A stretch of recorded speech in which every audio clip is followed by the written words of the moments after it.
Good morning. This is Mike Layton. I'm the owner of Stochastic Marketing, and for first-time listeners, Stochastic has worked with hundreds of HVAC and plumbing contractors, and as we've fine-tuned our data analytics and the mirror score, but people and their experiences are behind all the numbers. So today, we'd like to talk with Erik Wytrwal about his experiences as a marketing director in an HVAC and plumbing contractor. Good morning, Erik. How you doing today, Mike? Not bad. Hey, just for our audience, before you joined Stochastic about 5.5 years ago, you were the head of marketing at about a $7 million HVAC and plumbing contractor in Florida. Isn't that right? Yeah, that's correct. When I joined, we were somewhere between $3.5 and $4 million in sales, and when I made the transition over to Stochastic, we were doing between 7 and 7.5 million in sales there. All right. Well, before that, go ahead. Oh, I was just going to say, during that time, we also launched our plumbing company, which when I left was about $1 million in sales. So, yeah, okay. We had grown quite a bit. So before that, you were in the tobacco and timeshare industries, weren't you?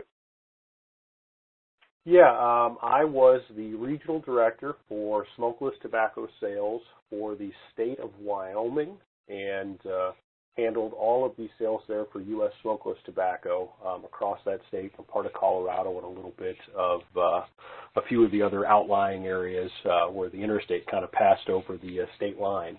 And when our company was purchased and we were given the opportunity to find a new job, I moved into the timeshare industry for about a year and a half before moving into the HVAC industry. Well, there's a big difference between Wyoming and the panhandle of Florida, I suspect. More than just climate, right? A whole lot of difference, but you know, I'm married, and when the wife says she prefers the beach to the mountains, you go to the beach, right? What was the biggest difference between HVAC and plumbing marketing than your other industries? Well, the big difference, especially between that and the tobacco industry, was where you kind of start things. When I was selling tobacco, my job was not so much to sell more cans of smokeless tobacco at a store in part. My job was to make the store more successful overall, which brought in more people, which sold more tobacco. And all of the numbers and criteria, all the background analytics that drove all of the things we did in the store were really to drive that forward. So if I knew a certain kind of soda would help propel sales, and if they advertised for that kind of soda, it would bring in more customers. It was my job really to bring that to the customer, and my customer being in that case the store owner themselves, and kind of reposition their whole store so that more of my product would sell. So it was really a top-down process. Whereas when I moved into the HVAC industry, I was given a whole lot of numbers and analytics, or what I thought were analytics, industry standards, I should say, and there was really no criteria for where those numbers came from.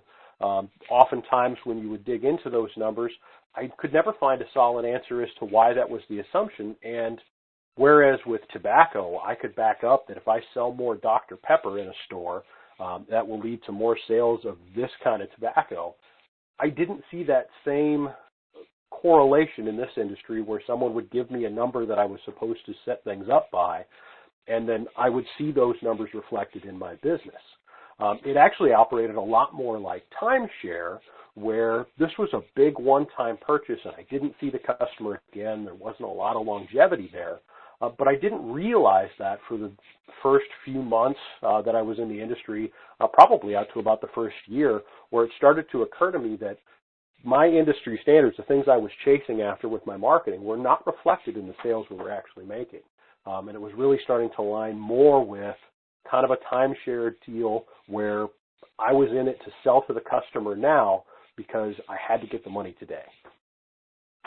Well, think back. I know it's been a while, but think back to that first week on the job in the HVAC industry. I assume that the U.S. smokeless tobacco pretty much had a big, thick binder that told you just what to do, right? Whether it's selling Dr. Pepper and linking that to Skoal or whatever that might be. But think back to that first week on the job years ago in the HVAC industry. What did the owner tell you about contractor marketing?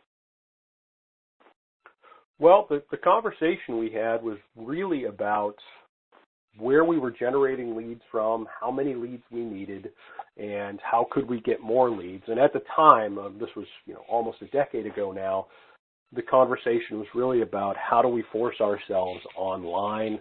Should we be doing social marketing? You've got to realize Facebook was not quite the behemoth it was today, but it was on the rise at that point. MySpace was still hanging around at that time frame. So the big push was, how can you get me online so I can capitalize on these online leads? And then the same question I get still today in this job is, of course, how do we get more leads?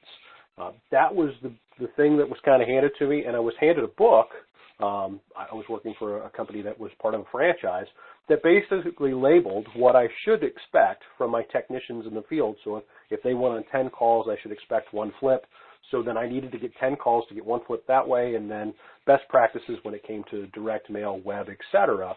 And it laid out a criteria of you should spend this much, 7% in that case, on marketing as a maximum, 4% as a minimum. And that's kind of what set the expectations of everything that I was handed. So, as his marketing director, and of course you're a marketing director in a relatively small business, which is different than U.S. tobacco, big scale question difference. But as his marketing director, what did he say? What did the owner say about what he wanted from you, kind of right out of the gate?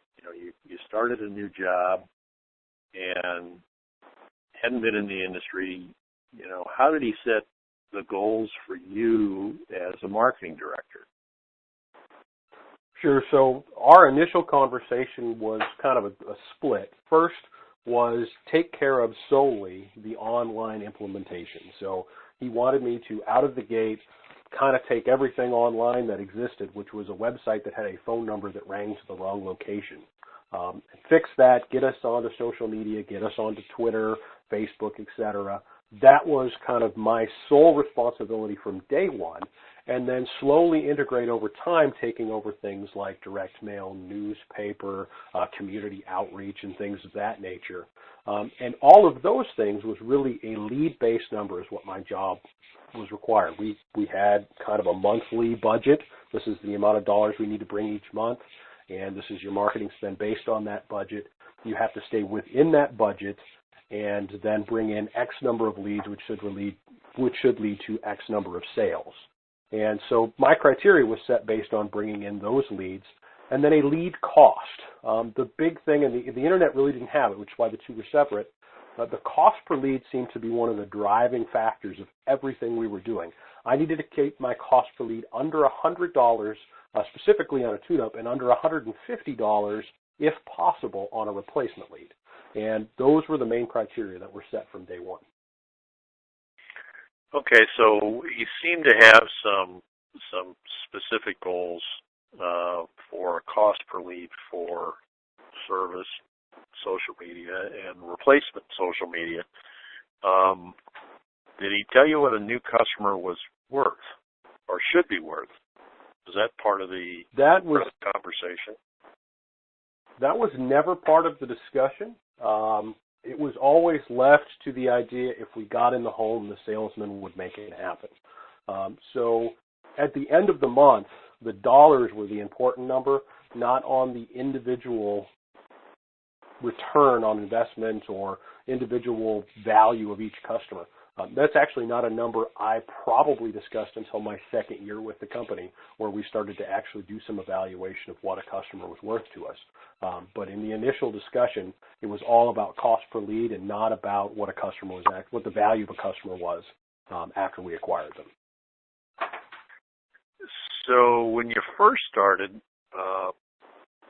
which I think is pretty common for a lot of the marketing directors that we come across, when they come into the industry, they've come from outside the industry. So when you first started, was the owner making all the decisions, or did he give you free rein to make changes to his marketing techniques, or kind of how did that go? Well, I think it was kind of a unique time in the sense that most people didn't have an online presence. So as I kind of said before, I was given really free rein. I was given a budget, but a free rein as to what I wanted to do with that budget when it came to online presence. The rest of it was kind of a trickle effect, where over time he would introduce me to the folks who we were buying media or we were buying advertising from, and I would sit down and have a conversation, and we would lay out the plan. And it was really over the course of probably 3 or 4 months that those things were slowly moved to my plate. And just because of the season that I came on, a lot of our negotiations for phone books and newspaper ads, television ads, etc., were about 4 months beyond when I was hired. So we were into those negotiations, and right about then, after that conversation where he kind of sat in with me, that was the end of the process. I was the lead on those negotiations, although he was there with me. And from that point on, we kind of moved to where he was my backup, and he was checking more what I was doing and less involved in the day-to-day process of it. So probably about a 4-month window before he gave me the reins. So, which is pretty quick. So how long do you think it took you to feel like you had a handle on what it took to generate new customers? It probably took me the better part of a year to really grasp and understand the different aspects of the business and the differences in the customers, because a tune-up customer is not going to have the same value overall as a straight replacement customer, which everybody knows from the beginning. But the cost associated with acquiring them is drastically different, and the way the long-term life cycle of those customers are all things that take some time to understand. Also, the ins and outs of the industry. You come into this industry with a lot of preconceived notions about marketing that you get from selling tobacco or selling timeshare, et cetera, that these are, marketing staples. But this industry is kind of its own unique beast in the sense that not everything that works in the general scope of marketing works in this area. It's an odd product. There's nothing flashy, exciting. It's not like buying a new car. It's a purchase you actually make less often than a new car. And I can't remember the last time I was at a barbecue and anybody took me out to show me their new AC. But I can tell you before I worked in the industry, it had never happened. And so it took quite a bit of time, about a year, for me to really grasp what it was going to take to acquire a new customer, where most of my new customers came from, and also the difference in value based on where I acquired that customer from. So a customer that came from a website's value versus one that came from a Valpak ad versus one that came from a home show. And assessing those different values allowed me really to, in my second year, better implement all my marketing. And during that time, that was one of our biggest growth periods over that second and into my third year there, when we really kind of just exploded. And while I can't take all the credit for that, our marketing worked a lot more successfully those years. And that second year was actually the downturn after the tax credit had ended. So we still had a lot of growth that year, even though we had lost the tax credit. I know a lot of companies, that was a real tough year for them. Well, in a typical contractor, the owner, it's not like U.S. Tobacco or Fortune 500 types where it's a big operation and you can kind of hide. In every contractor, for the most part, we deal with, the owner is literally right down the hall, right on top of everything. Absolutely. How long do you think before the owner agreed that you knew what you were doing? Because you were in daily contact with them, right? I mean, yeah, throughout the day, absolutely. Right? Yeah, I would say that, and I see this also, for my case, I would say probably never totally. But I think that's with any small business. The owner always wants to have a part of it because they're so invested in it. And when you hire a marketing manager, even if they're as invested, and I was very invested in the company, and I don't think anybody would question that. I love the company I work for, and I love the people I work for, especially the owners. And there's still, though, when you own a company, that desire to kind of have your finger in the pie, right? And so there was always a questioning of what we were doing, why we were doing it, was it successful? And challenging the owner, I think, actually helped build some of that credibility, because there were times when I would see a product and we would decide to implement it, and the owner would not see the benefit. And so by going in and actually digging down and saying, look, this is what we spent, this is what the return, this was the value of the customer we picked up from these things, I found that built my credibility. And probably as loose as the reins ever got, which was relatively loose, those things started to come when I started to actually go in, do the research, and show the owner, this is what we get when we do this, and this is the value of the customer we take away from them versus when we do something else or when we don't spend that money. And I think by doing those things, which I really didn't start doing until my second year, and actually digging into those things, I started to get those reins loosened, as loose as they'd get in any business, I think, where the owner is just down the hall. Well, so many of a lot of your, I guess, story, your path is similar to what we see from so many other marketing directors that come into the HVAC or plumbing business. They came to it from digital. They might have worked a while at an agency. Maybe they were working for a supplier. They were working for the company that sold Yellow Pages ads or radio or whatever. But they've come from another industry, I guess. What advice would you give to someone who is coming into a marketing job from outside the HVAC or plumbing industry? What would you tell them to look out for or question when they start to take on responsibility for really a lot of very different marketing techniques that you wouldn't normally expect them to have a lot of background in, say, direct mail, or maybe they came from the Yellow Pages and they're not real familiar with radio. What advice would you give somebody like that, either as a peer or someone that's just a newbie when they're coming into the industry and trying to take some responsibility, some credit for success or failure in marketing in the HVAC or plumbing industry? Well, I come from kind of a unique position where before joining Stochastic, I was kind of in the role to do that, as my owner was also a national brand president for a franchise. And I had that conversation with actually a lot of new folks, and one of the first things I always told them was, A, challenge all of the numbers you're given by looking at your own numbers. So if 1 in 10 leads is supposed to turn into a replacement, then do your own numbers hash that number out? Do you see that in your own data? Because if you don't know your own data first, which I didn't probably for my first 4 months because I didn't know what I was looking at. So I took everything I was given as the Bible, and it wasn't. What I found when I looked into our numbers that we varied drastically from what I was handed as the overall template. The second thing I would tell them is take every bit of marketing advice you get from other companies with a question and a grain of salt. And the question should be, why aren't you still doing it today? And because I would always hear stories about the greatest thing somebody did, or that wonderful mail piece, or the thing we did 10 years ago. Many of those stories came from within our own company.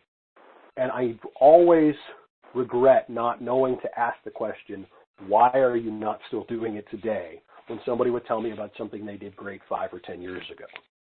Because that question answers so much. If they don't have a reason why they're not doing it, then the answer's simple, because it didn't really work that well. Why else would they have stopped? And I think that question was probably the one, had somebody told me my first year, would have saved me a lot of difficult decisions and poor decisions on my part in implementing things. So that's probably where I would start. Also, the other thing I would say is do sit down and talk with companies, bigger and smaller than you, because remember, just because a company's smaller than you doesn't mean that they're operationally, their marketing, et cetera, are not actually more productive, and they don't get a better return on their marketing dollars, a better overall company. They don't have a better overall company just because their dollar figures are smaller than yours. There are a lot of guys out there who run small companies very, very efficiently, much more efficiently than larger ones. And having had the opportunity while I was still with that company to talk to lots of those companies, kind of opened my eyes to a lot of those things and allowed me to implement some changes. Well, what are some of the best sources of information on contractor marketing, other than stochastic marketing, that you would recommend to a marketing director who's either just getting started or is established and trying to get better? A newbie can't very well pick up a phone and call another contractor who may or may not have a marketing director. Maybe the person running all the marketing is the owner. Is there a source for that, an association, a publication? Where can they go to get that information before they start kind of building their personal network of peers in other similar companies? Where can they go to get some help on their own and instead of just getting on the phone and begging for people to give them kind of unsolicited advice? Well, you can't, in my opinion, run an effective marketing program if you don't run an effective business and understand the industry. So I would recommend to anybody getting started in this industry to first start with pretty much any book by Ron Smith. I like a lot of the things he says, and while I can't say that everything he says holds true for everybody, a lot of the ideals that he throws out there align so much with what we see from successful businesses across the country. And I think that's a good place to start. There's that's a nice one where you don't have to ask anybody and you can learn a lot about the industry in a short period of time. There's another book called Guerrilla Marketing by J. Conrad Levinson, and just some great ideas in it on there about how mixing and a marketing blend work really well. And I found, especially when I first came into the industry, that a lot of people kind of hang their hat on doing just one thing. And having a good mix of things and understanding what things make up a good mix and what low-cost, no-cost things you can do really can drive some sales. I don't know how many times I've had conversations with people about door hangers, but I can just never get anybody to actually go do it. And if you take a look in that book, I also spent a lot of time on decisionanalyst.com reading the articles by Gary Upton. He's got some really good points there that just kind of clarify about targeting your marketing and focusing on some really small areas.